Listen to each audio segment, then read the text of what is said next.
Kenapa Indonesia kaya, tapi kita masih susah? Pernah nggak kalian lagi sendiri, terus tiba-tiba kepikiran, lah kok negara gue ini katanya kaya, tapi hidup gue kok tetap gini-gini aja? Kadang kita ngerasa ada gap besar antara apa yang kita dengar di berita bahwa Indonesia itu negara besar, ekonomi kuat, kaya sumber daya alam dengan realitas sehari-hari yang kita lihat di jalanan. Harga bahan pokok naik, cari kerja susah, gaji nggak nambah-nambah, dan generasi muda makin bingung gimana mau beli rumah. Rasanya kayak ada yang nggak nyambung. Dan jujur aja itu bukan cuma perasaan kalian. Itu adalah pertanyaan yang sekarang lagi rame banget. Nggak cuma rakyat kecil, tapi juga para ekonom, analis, sampai investor luar negeri ikut nanya, Indonesia ini potensinya gede banget, tapi kok majunya lambat?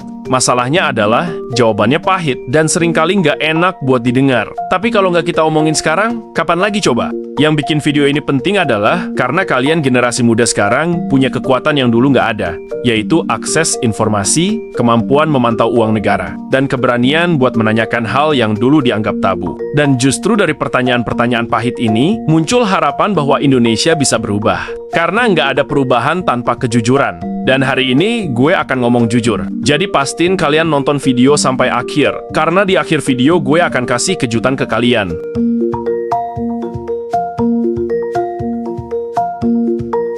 Pertama-tama kita harus sepakat dulu bahwa Indonesia itu beneran kaya. Gue ulang ya, beneran kaya, bukan kaya-kayaan. Dari Sabang sampai Merauke kita pegang cadangan nikel terbesar dunia. Hasil tambang yang diburu industri baterai global, hutan tropis yang jadi paru-paru bumi, tanah subur, laut luas, dan 280 juta penduduk produktif yang jadi tenaga kerja. Investor luar negeri melihat Indonesia sebagai pusat ekonomi Asia Tenggara, tapi kenyataannya, kekayaan itu nggak otomatis bikin rakyatnya sejahtera.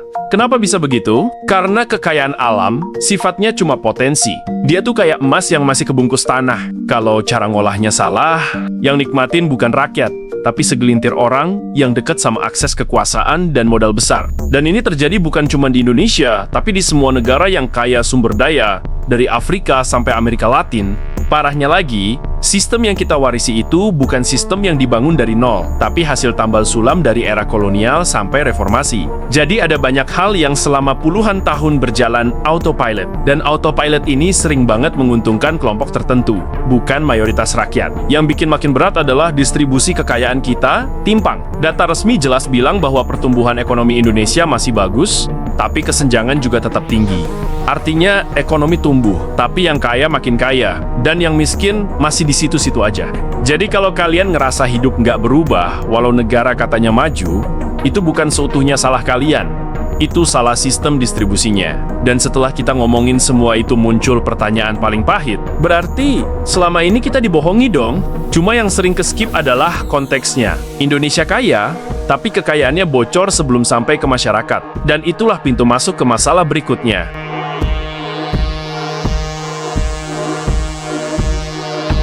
Kalau ada satu hal yang paling bikin rakyat capek, itu adalah kata kebocoran anggaran. Masalah ini udah tua banget, bahkan lebih tua dari mayoritas penonton channel ini.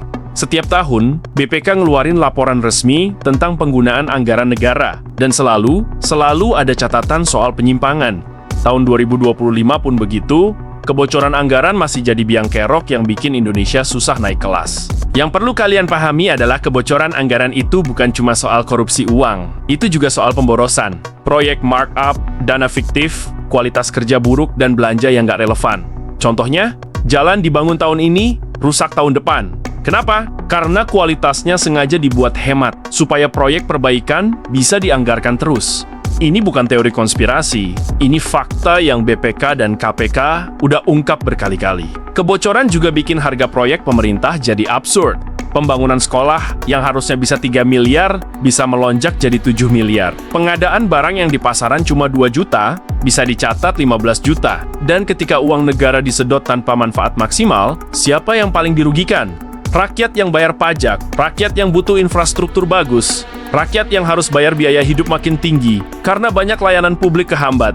Yang bikin masalah ini makin pahit adalah sifatnya struktural. Orang jujur pun sering kalah karena sistemnya udah terbentuk dari dulu. Jadi masalahnya bukan sekadar ada oknum, tapi sistem yang bikin oknum itu gampang muncul. Selama sistem belum dibongkar, kebocoran akan terus bocor lagi, dan bocor lagi sampai nggak ada ujungnya. Dan inilah yang bikin banyak negara kaya sumber daya sulit maju. Uangnya selalu hilang sebelum sampai ke rakyat.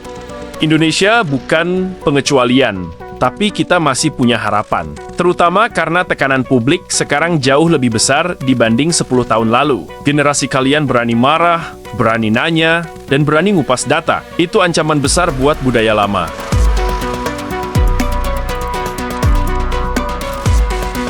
Banyak dari kalian mungkin mikir, loh bukannya Indonesia udah bangun banyak banget infrastruktur? Jalan tol, kereta cepat, bendungan, bandara, pelabuhan. Harusnya bikin hidup lebih makmur dong.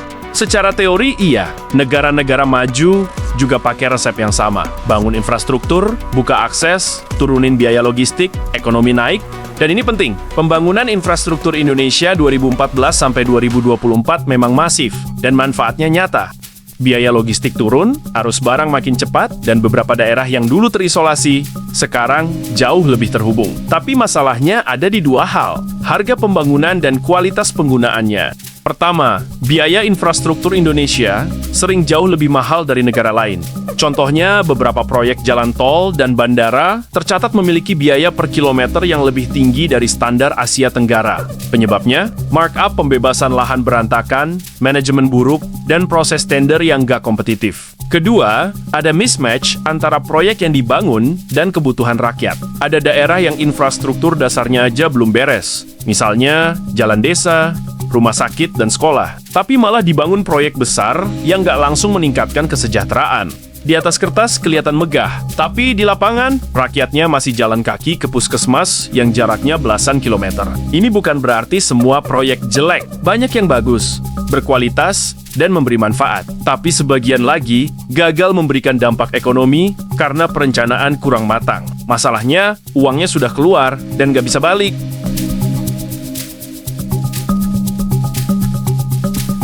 Salah satu alasan kenapa orang Indonesia ngerasa hidup makin berat adalah karena biaya hidup naik jauh lebih cepat dibanding kenaikan pendapatan. Ini bukan perasaan, ini fakta. Harga pangan naik, biaya sewa rumah naik, harga transport naik, BBM naik, tapi gaji naiknya pelan banget. Banyak orang sekarang, tiap awal bulan udah deg-degan. Nunggu gaji cair cuma buat bayar tagihan, yang nilainya makin lama makin gak nyantai. Ini bikin masyarakat menengah makin terjepit. Dulu kelas menengah itu identik sama kehidupan yang cukup nyaman. Ada tabungan darurat, bisa nyicil rumah, bisa makan di luar sesekali, bisa rencanain masa depan.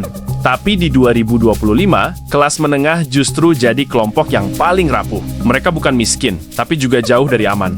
Mereka punya pekerjaan, tapi nggak punya ruang buat bernapas. Banyak yang cuma berharap asal bulan ini selamat, udah bagus. Kalian bisa lihat representasinya dari turunnya kelas menengah Indonesia dalam beberapa tahun belakangan. Yang bikin semakin pahit, biaya hidup itu naik bukan cuma karena inflasi, tapi karena rantai distribusi yang berantakan.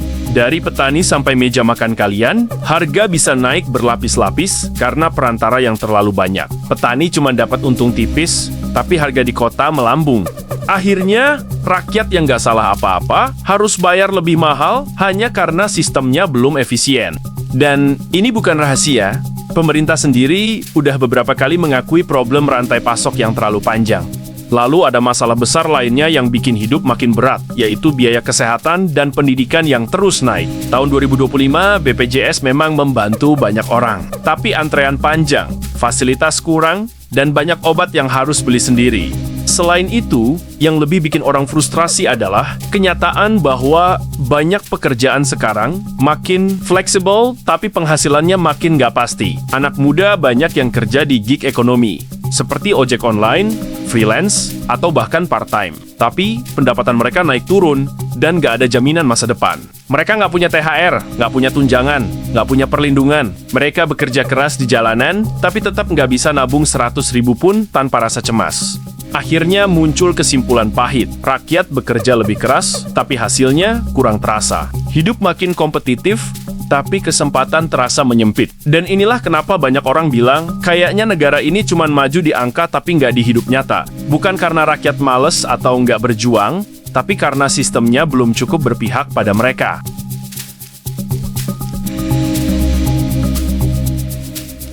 Ini bagian yang paling emosional. Kita sebenarnya terjebak dalam rantai yang diwariskan dari generasi ke generasi. Rantai yang isinya birokrasi lambat, kebocoran anggaran, mentalitas yang penting dapat proyek, pendidikan yang belum merata, dan budaya politik yang terlalu fokus ke jangka pendek. Masalahnya, selama 30 tahun terakhir, kita lebih sering menambal masalah daripada membongkar akar masalahnya. Kayak rumah yang bocor, kita tutup bagian yang menetes, padahal pipa utamanya yang rusak. Dan akibatnya, masalah itu muncul lagi dan lagi. Tapi di 2025 ini, ada perubahan besar.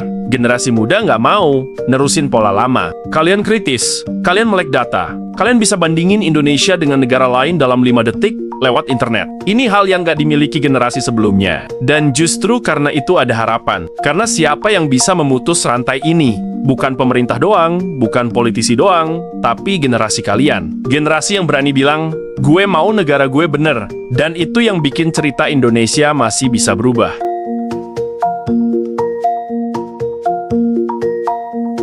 Sekarang gini, kalau masalah kita segede itu, berarti Indonesia sudah hancur dong? Jawabannya enggak, karena justru di tengah semua masalah ini, fondasi Indonesia makin kuat. Ekonomi kita tetap tumbuh stabil, investasi masuk, sektor industri berkembang, dan teknologi baru mulai diadopsi di banyak daerah. Ada banyak daerah yang sekarang maju pesat karena anak mudanya mulai bikin usaha, buka lapangan kerja, dan memanfaatkan teknologi.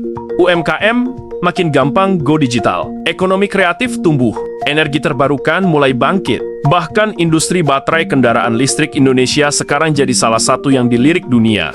Yang kita butuhkan sekarang adalah memperbaiki kebocoran, merapikan sistem, dan memastikan uang negara benar-benar kembali ke rakyat. Jujur, ini berat, tapi nggak mustahil. Dan tahun 2025 ini adalah momentum karena tekanan publik lagi tinggi banget. Rakyat lagi sadar, anak muda lagi peduli, dan itu adalah kekuatan paling besar. Jadi kalau kalian ngerasa Indonesia layak lebih maju, kalian nggak salah. Kalian cuma melihat potensi negara ini yang selama puluhan tahun tertutup oleh kebocoran dan inefisiensi. Sekarang waktunya membuka semua itu dan bikin Indonesia benar-benar layak disebut negara kaya. Bukan cuma di atas kertas, tapi di hidup rakyatnya. Semoga video ini bermanfaat bagi kalian. Kalau punya pendapat, boleh komen di kolom komentar. Dan sampai jumpa di video selanjutnya.